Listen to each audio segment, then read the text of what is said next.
Magandang araw, may gagawin mo tayong ito. Honta air horn. Ito ginagamit to sa mga liga ng basketball. Ito yung pinaka-buzzer niya para kung magkakaroon siya ng timeout o kaya magpapalit ng ng player. Itong air horn na to, itong ginagamit sila. Ang naging sira nito, itong push button switch na to, kahit hindi nila pindutin, tumutunog. Kaya yung yung laro ng basketball, pag tumunog siya, kahit hindi nila ginagalaw, nahihinto, natitigil. Tapos ito namang problema nitong isang to, kahit pindutin naman nila, ayaw naman gumana. Kaya pinatignan na para magamit ng maayos sa paglalaro ng ng basketball. On natin. Ayan, may on na siya. Pindutin natin. Kahit hindi pa pinipindot to, ayan, kailangan galawin nila, tapikin nila para mawala. Minsan hindi naman nila ginagalaw, matapik lang nila to, gumagana na.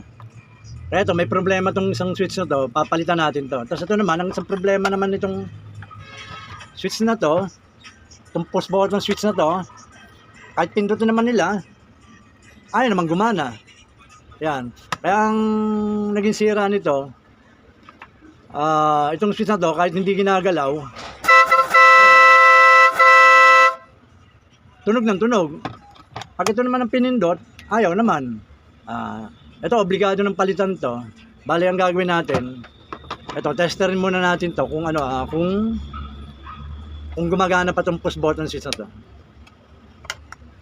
Ayan ang niya, pinaka linya niya, dalawa lang. Ayan.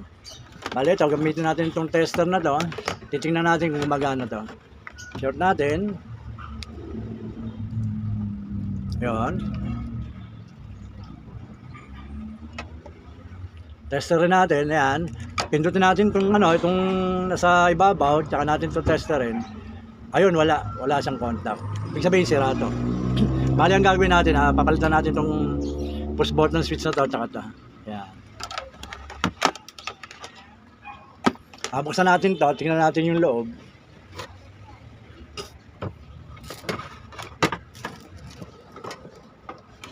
Ayan, ito yung laman ng ng air horn na to. May power supply siya. Ang bali, power supply niya yung output niya ay lang bali 12 volts lang. Yan. Yan ang laman niya. Tsaka to, may relay siya. Ito. May relay siya na para protection to sa sa pinaka horn niya dito. Para in case na hindi ka dumiretso yung pasok ng kuryente. Yan. Bali, ang gagawin natin palitan natin tong switch na to, tsaka to. Para at magamit nila ng maayos, makapaglaro ng maayos sa liga ng basketball. Ayan. Bali, ito, meron akong dalawang bagong push button switch. Ito yung ilalagay natin, pero testerin muna natin kung okay ito.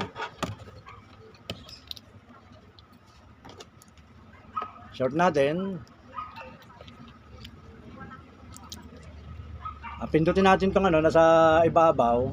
Ito. Tapos saka natin ito short. Ayun, meron siyang contact. Ayun. Tapos pag binibitawan mo ito, bumibitaw yung contact niya. Ayun, nag-o-off siya. Ito, itong isa.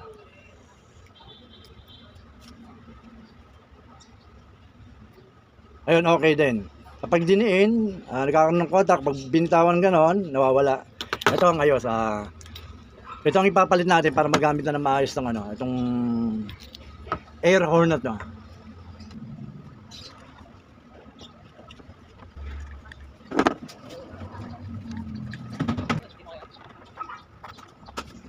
Ito yung ilalagay natin push button switch dito. Itong kulay yellow to. Mas maganda to, mas okay to.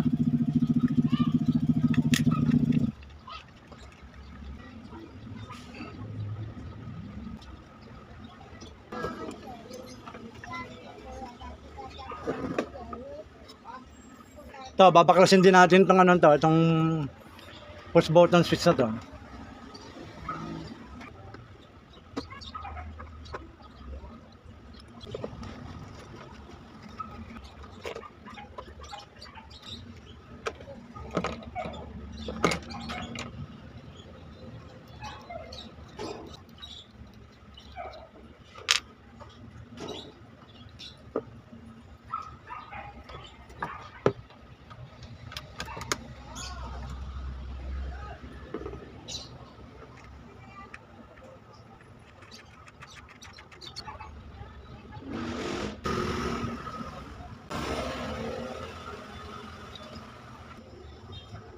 Ayan, napalitan na natin yung ano, yung push button switch dito sa may ano, sa may harap. Ayan. Tsaka itong ano, push button switch dito sa may ano, sa pinaka-extension niya.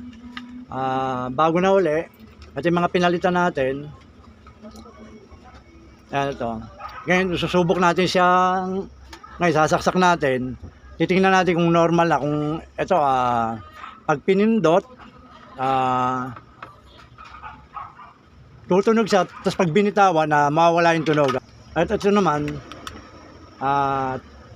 pipindutin natin kung gumagana na. Yan.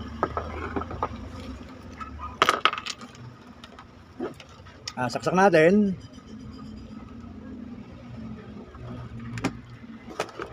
On. Ayan, may power na siya. Pindutin natin to.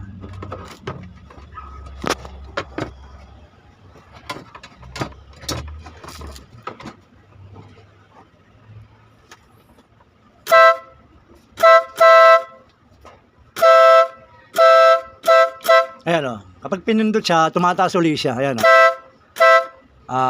Hindi siya tumutunog kahit bitawan siya.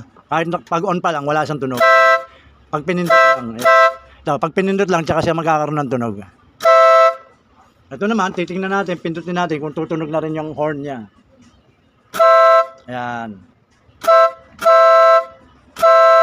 Ayan, okay na. Bali ang pinalitan lang natin, itong dalawang switch na to. Ito, wala nang contact to. Yung dati niya. Kaya kahit pindutin nila dati to, ay tumunog. Yan. Ngayon, pero ngayon, meron na uli. At ito naman,